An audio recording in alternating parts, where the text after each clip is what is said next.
Welcome to the John and Heidi Show podcast, brought to you by DirecTV, 1-800-259-7646. Also brought to you by RVWheelator.com. If you're buying an RV or selling an RV, check out RVWheelator.com and the Dollar Shave Club. Here's John and Heidi.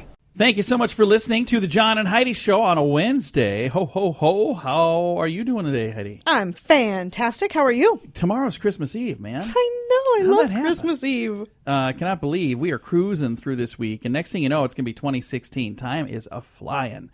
But if one of the things you need to do is learn how to listen a little bit better, maybe you should be listening later in the program because we're going to have Cash Nickerson joining us. Cash has a book about the art of listening, and he has it as a martial art, and it's actually kind of cool. He's got different, like, white belt, blue belt, black belt, other stuff. I don't know. I wasn't really listening very well, but, I'm just kidding. It was really fun to chat with him. I recorded my interview, and we'll have that later in the program, so be sure to listen to an interview with Cash Nickerson coming up. Hey, listen to this, too. Police in Michigan say a burglary suspect spent hours trapped in a restaurant's pizza oven exhaust vent.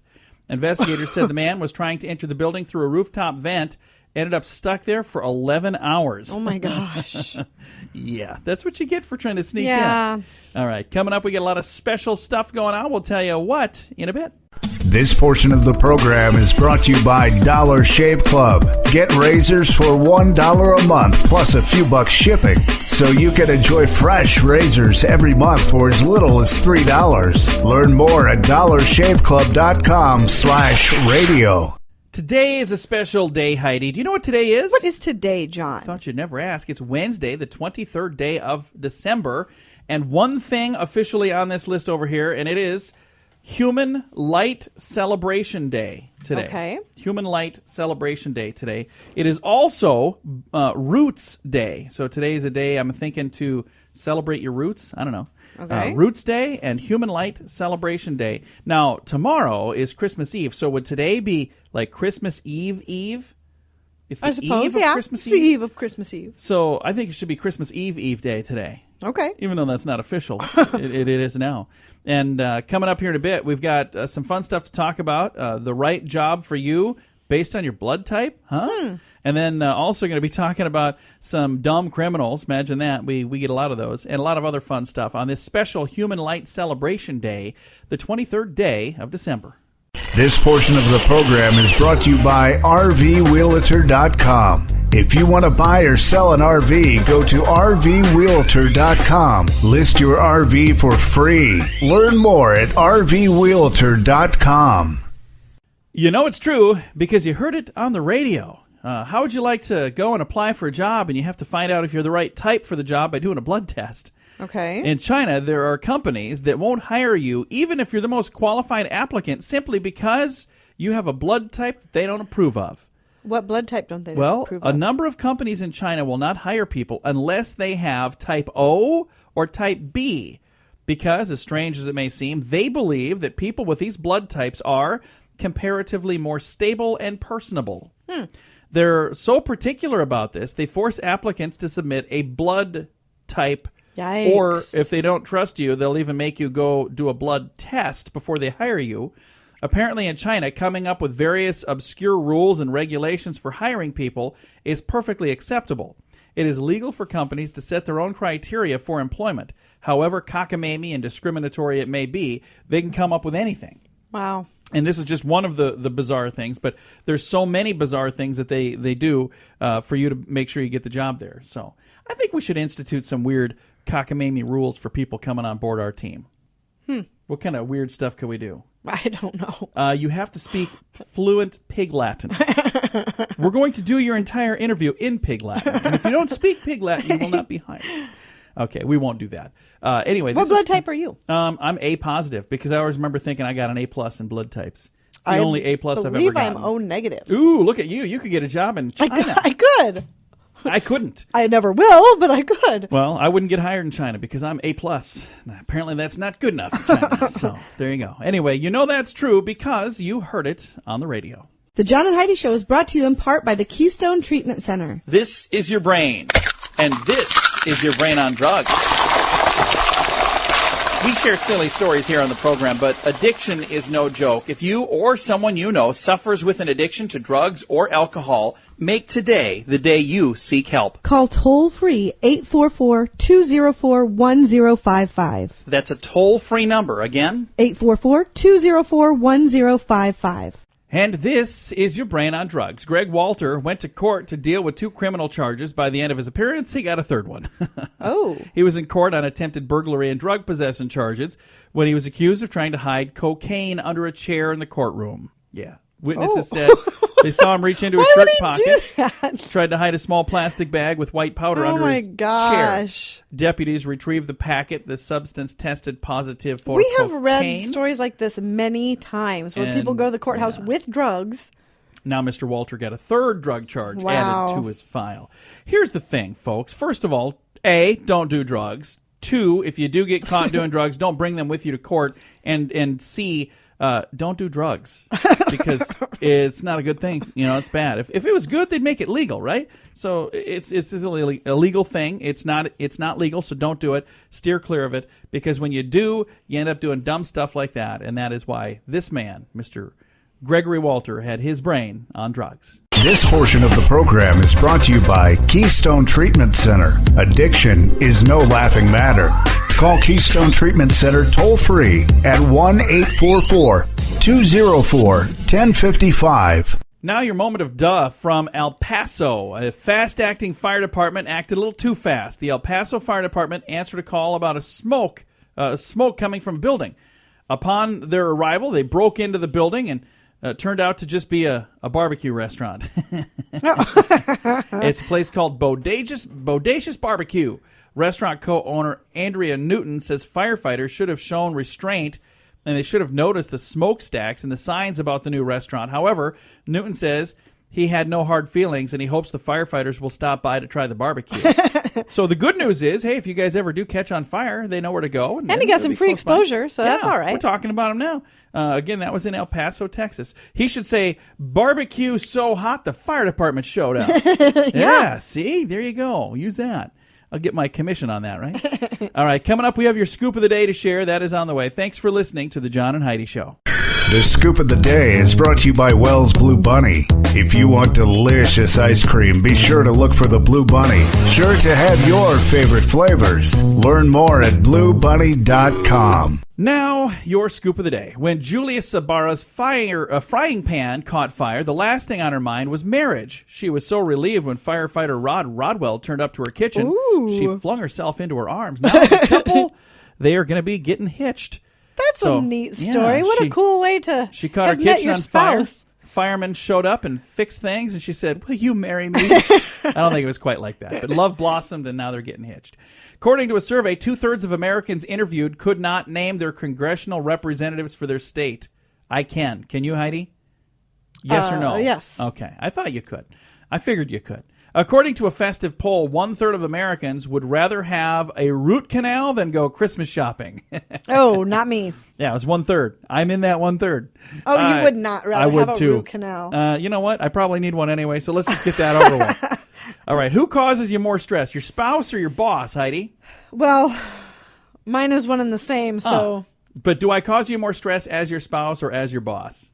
probably as my spouse. You cause me more stress as my boss. I have ideas because we work together, and I don't know if she's the boss or I'm the boss, but she's probably the boss. Anyway, research shows that spouses are a bigger pain in the tush than bosses many times. There may be no place like home, but if you want to relax, you better just go back to work, according to the survey. The poll of 3,000 men and women found husbands are more likely to send their wives' blood pressure soaring high more so than the bosses. So it's husbands that are making wives not feel so hot. How are you feeling right now? Yeah. Is that the case? All right, according to a study by the Journal of Human Nature, men and women are different when it comes to carrying cell phones. Men take their phones out of their jackets and briefcases and place them in an open area for anyone to see. Look where mine is right here. Mm-hmm. Women usually leave theirs tucked away. Where's yours? Oh, right yours here. is sitting out. So men fiddle with their phones a lot, especially when the ratio of males and females increases. The journal also discovered that many cell phones that you see being used aren't even real. Some phones are just playing the role for a status symbol. What? Who would do that? This must be a very old survey. I don't know. So you have a fake phone to pretend like you're... Yeah, I don't think so. I don't know why anybody would do that. Just get a real phone. Anyway, women have a new reason to get help with their insomnia. Poor sleep could be damaging their marriage. After a bad night's sleep, women, but not men, tend to have more negative interactions with their spouses, according to a new study. What happened last night? The dogs kept you awake all night. Oh, my gosh. You were so owly right away this morning. I was like, what is wrong with you? I was in a very bad mood this morning, While and we were it carried driving on throughout most of my day. I know. While we were driving into work, I actually reached over and held her hand. I said, can we be okay now? Can we just? Is this all good? Other research has shown that sleep disturbances and deprivation of sleep have profound effects on your mood, your irritability, and your frustration tolerance. The study's lead author, Wendy Troxel, an assistant professor of psychiatry and psychology at the University of Pittsburgh, says, the person you're most likely to take it out on is not your boss or some random person, but guess who? Your spouse. Your spouse. Women were most likely to have the negative responses. So ladies, get a little more sleep. Again, another thing that a study was not needed for. Probably not. Everybody knows this. And one of my favorite stories of all time. Some police in Portugal were pretty quick thinking. They were interrogating a guy that they knew was guilty. So they went and got a spaghetti strainer, metal spaghetti strainer, hooked some cords to it, stuck him in the copy machine, and said, "Okay, we're gonna do a lie detector right now." Oh, they also put a piece of paper on the copier that said he's lying, and they said, "We're gonna do. You know what? I don't believe you. We're gonna go out here right now. We're gonna hook you to this new lie detector." They asked him questions, and they pushed the button, and it spit out a page that said he's lying. They said, "Again, you're lying," and they asked him again, "You're lying," and he finally said, "Okay, that's right. I did it. You caught me." It was because he had a spaghetti strainer on his head. That's hilarious. He was hooked to a copy machine. That is awesome. I love that. All right, and let's head to Miami for our strange law. It is against the law in Miami to imitate animals. Okay.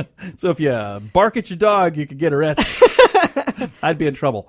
I come in the house, our dogs bark at me. I go, woof, woof, woof, woof. I like bark back at them, so... Then I say, okay, you're going outside. That's your strange law. This has been your Scoop of the Day.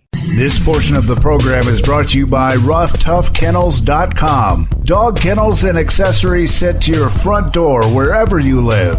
Your dog deserves it.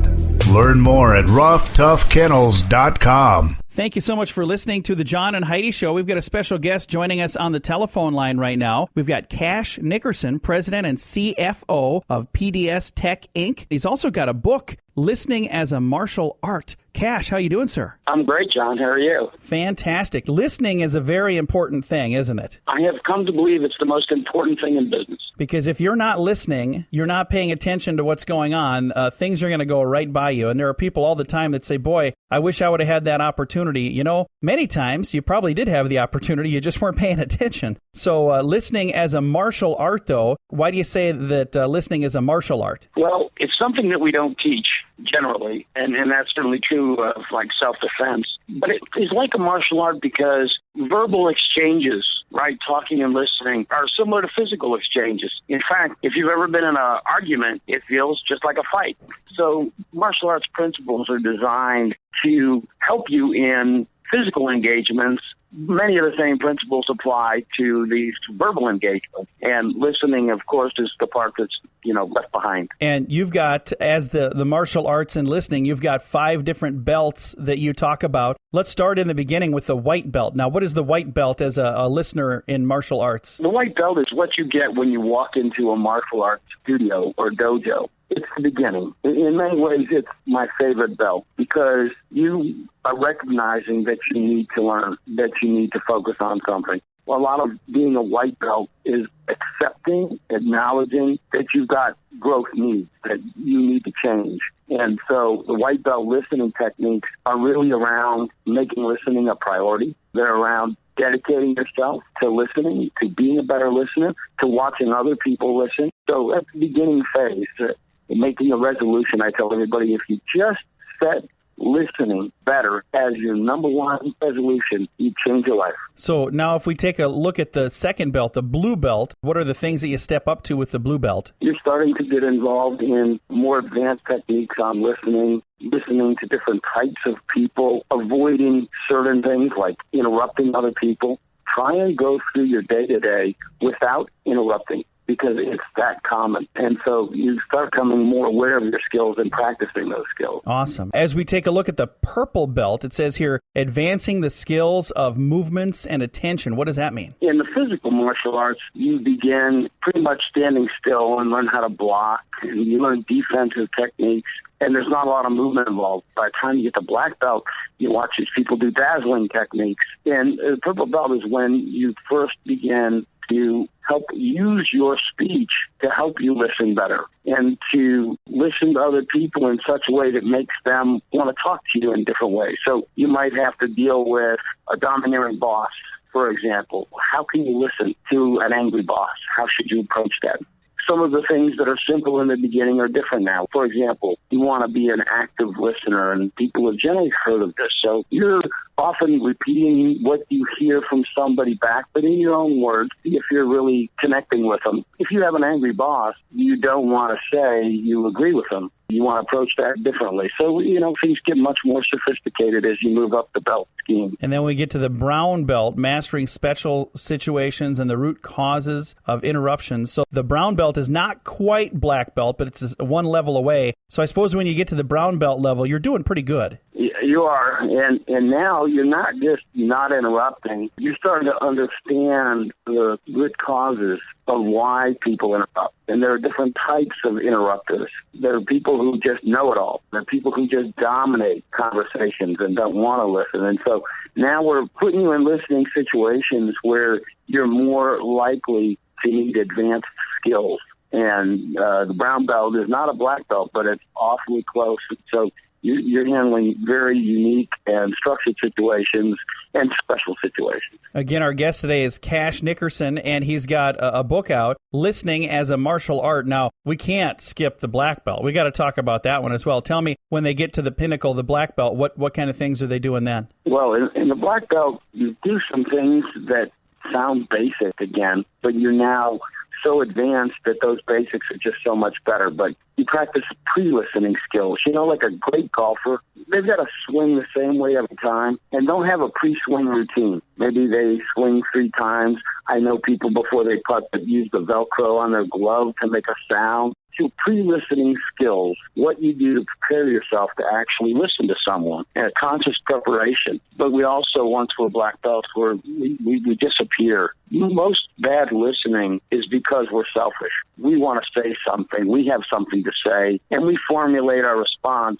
before we even listen to what you say. But black belts work on breathing and meditating and totally sort of take themselves out of the picture so you can really feel the person that you're across from. And whether you're in a physical encounter or a verbal encounter, that disappearance of yourself with good breathing and selflessness, that's going to make you a black belt listener. It sounds like a fascinating book. It's available right now. Where can I find a copy of this? Certainly on Amazon.com and also at my website, CashNickerson.com. Cash, thank you so much for taking some time to chat with us today. I tried my best to be a good listener, and I hope I did well. You're already a blue belt. All right. Well, I'm going to work my way up to black belt one way or another. Again, Cash Nickerson, the book is called Listening as a Martial Art, and it's a way for you to master your listening skills for success. It's available right now if you'd like to check it out, again, online at Amazon. And again, Cash Nickerson's website, CashNickerson.com. Thanks for listening to The John and Heidi Show. This portion of the program is brought to you by CarsForSale.com. If you're in the market to buy a car, truck, or van, find thousands of vehicles to choose from at CarsForSale.com. Fun fact for you, Heidi. What's that, John? According to a survey of historians, today is the best time in U.S. history to be alive.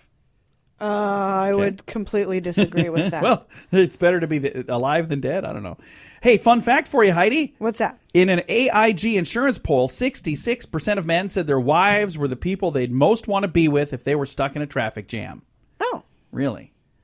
I disagree with that? No, I'm not going to disagree, because I'd rather be with you than anybody. But I can also tell you I would least likely want to be in a traffic jam with my wife. That's the last place I'd want to be with you. But if I had to be in a traffic jam, sure, I'd like to have you along. And fun fact for you, Heidi. What's that? According to Men's Health magazine, worrying will take 16 years off your life. Oh, my gosh. So if we keep it up, you might be dead by the end of the day. I'm going to be dead early. I know that much. I've known that for a long time. Yeah, just be careful. And don't worry. Be happy.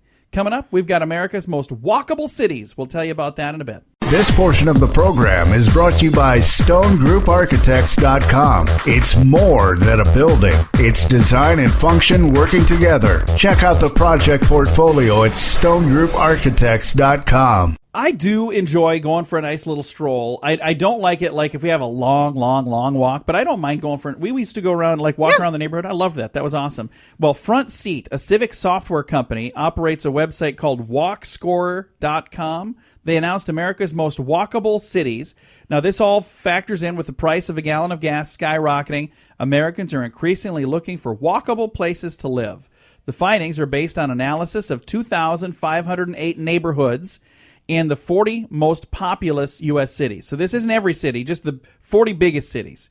According to WalkScore, the top 10 most walkable cities are, we'll start at 10, Portland, Oregon. Okay. And it's the Pearl District and Old Town and Chinatown and Downtown that did really well there. Also on the list here, number 9, Los Angeles. They say Mid-City West, Downtown, and Hollywood. Number 8, Long Beach, California, Downtown, Belmont Shore, Belmont Heights. Number 7, Washington, D.C., and there's several parts there that did well. Seattle did okay. Number 5 is Philadelphia. Number 4, Chicago. Number 3 is Boston. Now, the number 2 most walkable city is New York City. Huh. They say in the Tribeca area, the Little Italy area, and the Soho area, they all scored very, very high. And the last one on the list is San Francisco. Nice. Yeah. Chinatown, the financial district, and the downtown area were very walkable. I don't understand. Isn't every city pretty walkable, really? Well, I would think so. I would have never guessed San Francisco because that's on the side of a hill. It's hilly. So you wouldn't think, it's a real walkable city. You got to walk up hills. So maybe Chinatown, the financial district, and downtown, maybe those are in a flat area, apparently. Could be. I don't know. Anyway, that's from WalkScore.com. It's America's most walkable cities. Coming up, we're going to make a big stink talking about perfumes and colognes. That's on the way on the John and Heidi Show. This portion of the program is brought to you by DirecTV, 1-800-259-7646. Also brought to you by RVWheelator.com. If you're buying an RV or selling an RV, check out RVWheelator.com and the Dollar Shave Club. Here's John and Heidi. Have you ever gotten in an elevator with somebody that's wearing way too much cologne? Yes. Or maybe sat next to somebody at work that wears way too much perfume? Yes. That's not good. Well, somebody's extra use of cologne, it is annoying, but they might get arrested in certain areas for that. Really? Yeah, there's a Canadian city. The authorities there in Nova Scotia attract worldwide attention when they've banned fragrant scent perfumes and colognes from public spaces in order to protect the rights of people with allergies to perfumes. A 17-year-old girl was arrested by the mounted police for wearing scented hair gel. Okay, but what about the rights of the people to wear what they want to wear? Industry leaders claim the ban has no scientific foundation. They're trying to get it overturned, arguing that fragrances and scents are first of all, they're safe for humans, and they shouldn't be banned. And they're saying, hey, this is what makes us who we are. You get to wear a certain scent. And if you're close to somebody that's annoying you, walk away from them. Exactly. I mean, I'm sorry, but Experts that's ridiculous. Brought in by the pro-perfume lobby say it's not true that perfumes contain toxic ingredients. And they're saying that there's all kinds of things like carcinogens and neurotoxins, and you shouldn't have those things. So ban them all. I don't know. I remember working at a place where there was 2 different people that had the same job. One worked in the mornings, one worked in the afternoons. The one in the mornings wore perfume. The one in the afternoon got headaches from it, so she made the one in the mornings quit wearing perfume. And I always thought that really was a big old buzzkill. Yeah, I was like, wow. That's not right. Oh, I don't like that. Bring aspirin to work. I don't know. Coming up, human scarecrow. They're looking for you. It's on the way. This portion of the program is brought to you by GunUp.com. If you're a gun lover, you'll be in heaven at GunUp.com. Built by experienced military veterans, shooting sports competitors, and publishing professionals. They have awesome stories and articles that are read by millions of gun enthusiasts. Check it out at GunUp.com. I've heard of some really interesting jobs, but I've never even heard of this. They're looking for a human scarecrow. For what? This says here, there's a job for an electric company. They hired a man to stand under power lines and wave his arms to scare off birds. Okay. They're disrupting electrical services. The birds spend all day feeding on sunflower fields, And then they have these major power lines. They've eaten so much they can barely manage to fly. They're so overweight, they weigh down the cables. Oh my gosh. And the cables are stretched to the breaking point. I don't think I've ever seen birds that fat. By thousands of overweight birds, causing power to cut out in nearby towns. Where is this? This is in Germany. Electrical outages were so frequent, residents were threatened to not pay their bill. Hey, I don't even have electricity. Right? You guys have me off more than on. Traditional scarecrows didn't work, so they're hiring somebody to stand under the power lines and wave their arms around. So they said, you got to go out there, you got to make noises, and you got to swing your arms around. They hired a full-time bird scarer-awayer. Scarer-awayer? No, that's not what they called it. They have a different name for it, but he's a human scarecrow. Can you imagine? What do you do for a living? Scare birds under the power lines? Really? That sounds fascinating. So, good benefits, though, except you get pooped on a lot. I'm imagining, because if there's a bunch of birds above you, that's probably not a good place to stand. All right, coming up, we're going to talk about the world's oldest kindergartner. That is on the way on the John and Heidi Show. This portion of the program is brought to you by Dollar Shave Club. You can get razors sent to your door each month for just $1, plus a couple of bucks shipping. It's an amazing deal. Log on to dollarshaveclub.com/radio to learn more. That's dollarshaveclub.com/radio. Now, back to the John and Heidi Show podcast. Kind of a fun story here. It's about the world's oldest kindergartner. If you want to live to be old, would you reconsider that if it meant going back to the school at age 105? In Switzerland. What? At age 105? Yeah. In 1998, a 105-year-old retired teacher was ordered to attend elementary school thanks to a computer that cut a century off his age. And it mixed up. He was 105. It was saying that he was 5. The mix-up happened because a list of local residents had only the last 2 digits.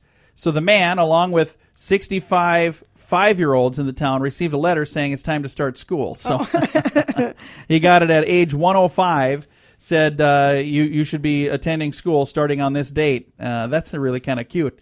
So, he actually probably would have loved it. Yeah, By he was that a retired age, teacher. It was a retired teacher as well. So he was like, okay, Yeah. I'll go back to school. I didn't mind kindergarten. That was kind of cool. But I would not want to have to go back to high school. My favorite year. Please don't make me go back to high school. I'll do kindergarten. I'd even go all the way up to 5th grade. Oh, I wouldn't. 7th grade. I wouldn't go back. Period. I'm just really glad to not be in school. And if you're one of my teachers, you were my favorite. Just so you know. Whoever you happen to be. Coming up, we've got some good news. That's on the way. This portion of the program is brought to you by DirecTV. Call 1-800-259-7646. They have hundreds of channels to choose from, with many packages to fit your viewing desires. Learn more at 1-800-259-7646. We always try to wrap things up with some positive news, something good, something fun. And this I just thought was kind of an interesting thing because a lot of the time, this particular product gets dogged on for being bad. But if you're looking for the perfect drink to rehydrate after your workout, guess what you're supposed to turn to? Gatorade? Milk. Oh. It does the body good after all. There are people out there Milk for really? Yeah, milk could be the answer. Now, there are people out there that say, I've heard people in the nutrition industry say, milk is what they have kids drink to fatten them up. So don't drink milk.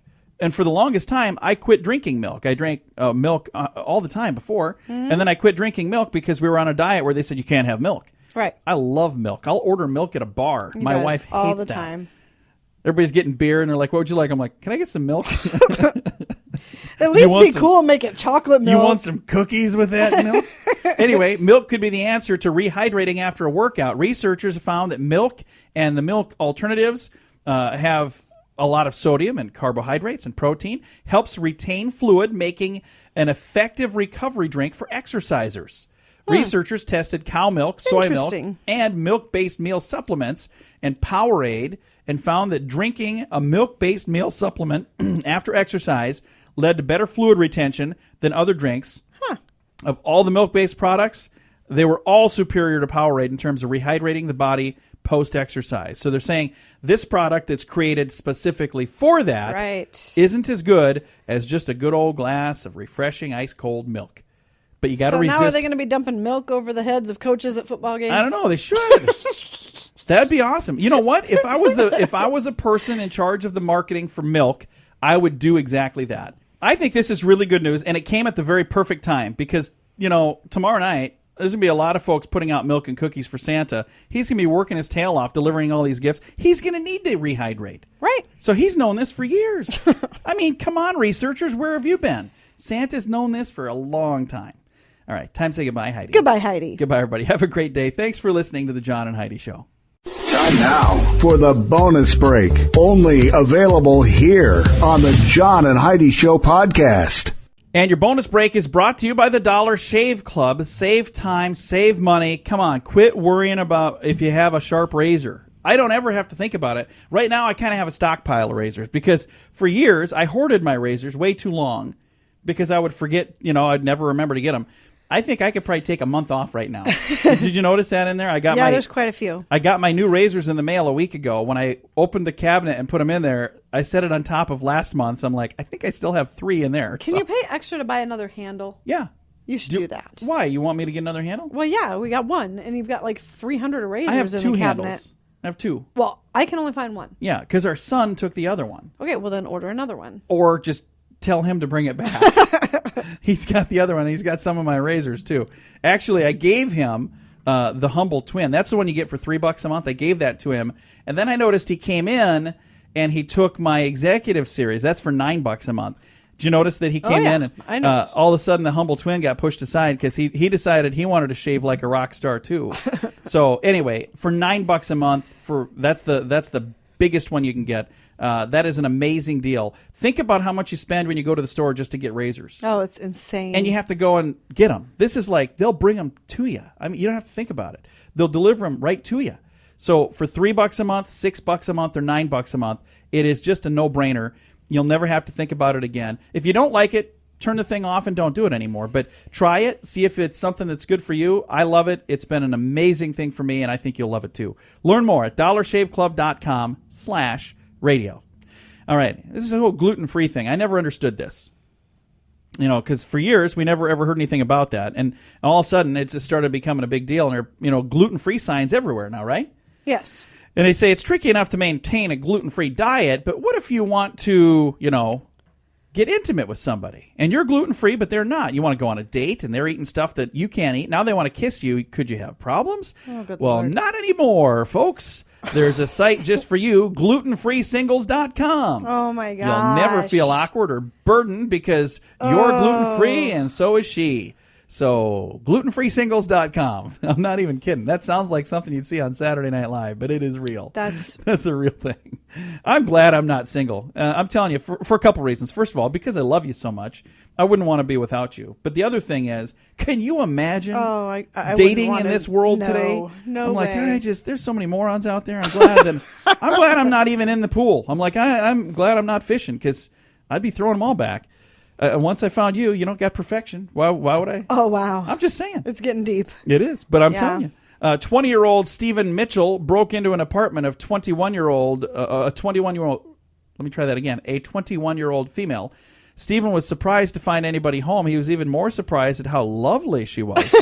So instead of robbing the place, he did what any idiot burglar would do. He said, hey, would you like to go out on a date? Just to get rid of him, she said, here, I'll give you my number. And, of course, he called her to set up the date.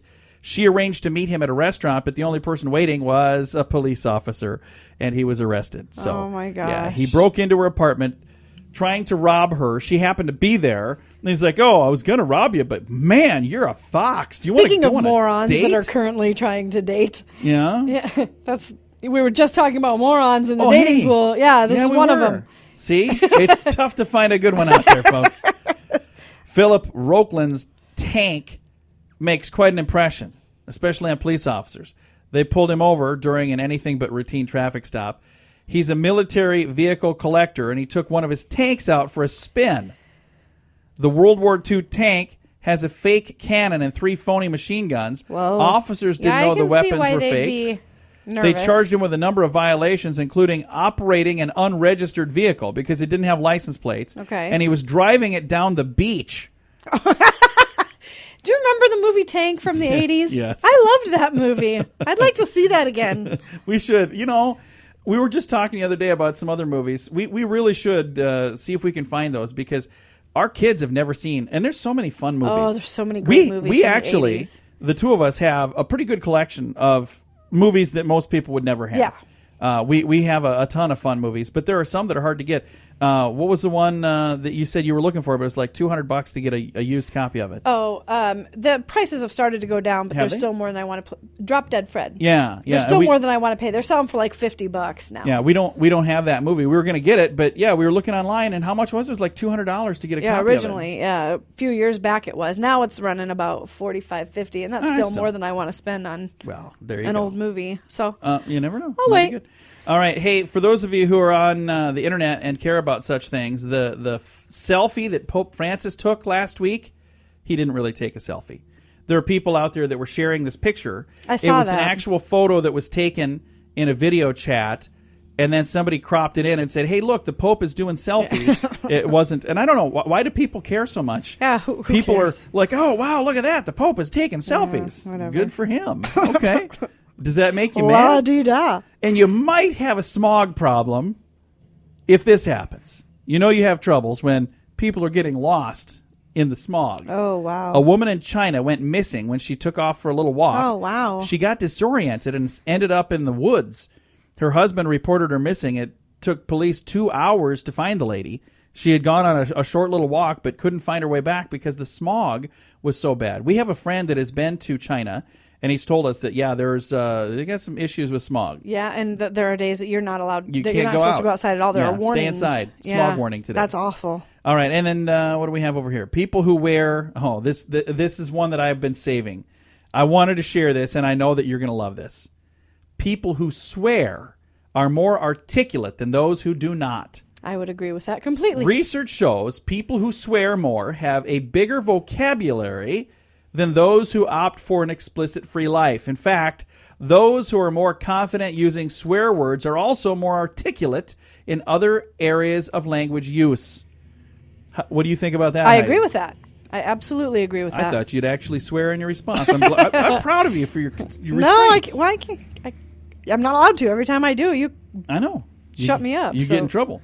Hey, what is your favorite app? Do you have an app that you use that is like, by golly, that's my favorite app? Well, Facebook is my app is my go-to app almost every single day. It's the first thing I do in the morning. The app of the year, according to Apple, is Periscope, and it's, I believe, owned by Twitter, and I don't think people are using it. It says, too bad nobody's using it. Yeah, I've never heard of it. Other websites have named Digit the best app, and it says we should all be using Digit. Now, I'm not exactly sure if I trust Digit, but have you heard of this? What it is? No, never. Let me read to you what it does. It's a great idea, but I want to make sure I can trust it. With Digit, it scans your checking account. Oh, Yeah. Already kind of freaking out, aren't you? yeah. Takes away little denominations and puts them into savings for you. It texts a daily checking balance. It allows you to keep up with your cash flow and constantly redefines your daily budgeting. So it's a thing that saves you money. This is something you could use. I could. You especially when you use your card or whatever, it gives you. Because here's the thing: think about how many people. I'm not unique. I don't have a checkbook anymore. I do. I have it sitting right here. It sits in, and I write one check a week when I write a tithe to my church. That's the only check I ever write. I flipped through there the other day to see, because I was like, I think that's the only thing I write. And I could do the online, but I tried that, and I keep messing it up. So I'm like, I'm going to just do it this way. I don't know if I want to do that. But the only other check that's in there for the last year, do you know who the only other check is written to in there for the entire year? No idea. We ordered Chinese food one time. Oh, yeah. And I paid for it with my checkbook. So Chinese food and church, that's it. Other than that, I use my debit card for everything. And I don't carry a checkbook with me, so I don't have a register with me. So this is a cool idea. But what you're supposed to do is keep your receipt, and then when you get home, you write it in your checkbook ledger. Do I look like an accountant or something? No. I'm saying this sounds I'm married like to. a lot I know of for work. sure you're not an accountant. But so this does sound like an awesome idea. I just don't know that I can trust it. It just came out this year. So I'm certainly not going to say, I'm going to give this a shot right when it's new. Let me let you folks all be the guinea pigs first. Now, I'm going to tell you my favorite app of the year. My favorite app, and I don't know if it came out this year, but it's been out at least for a year, is called Shush. And it's a way to turn your ringer off for a set amount of time, and then it turns it back on for you. Brilliant. That is the best idea ever. So if you haven't found that one yet, It's called Shush, SHUSH. So check that out. Time to wrap things up, Heidi? Yes. Is that why you're giving me that look? Yeah, I wish I had like that Oscars music that I could play for you at the end of breaks where I could just hit a button. Yeah. Or here's what you could do. You could just walk away. Oh, Heidi left, so apparently we're done. Can I throw one last thing No, let's wrap it up. We'll save it for tomorrow. Yeah, you know what? This will work for tomorrow, so I'll save that for tomorrow. We're going to wrap things up. Okay. That was my idea, by the way, not hers. Just so you know. Bonus break is brought to you by the Dollar Shave Club. Learn more at dollarshaveclub.com/radio.